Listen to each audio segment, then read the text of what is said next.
ప్రాచీన భాషా సాహిత్యాల జాతీయ సదస్సుకి అధ్యక్షుడై ఉన్నటువంటి మిత్రుడు పల్లికొండ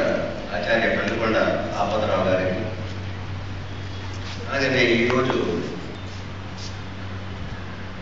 మంచి నేర్పు కలిగినటువంటి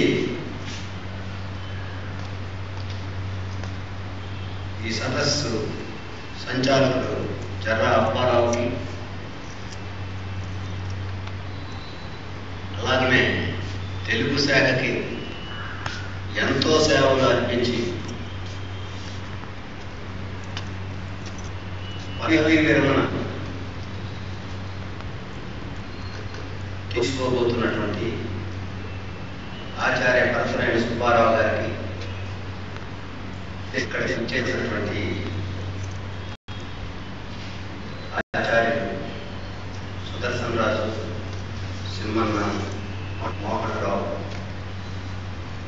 జయదేవ్,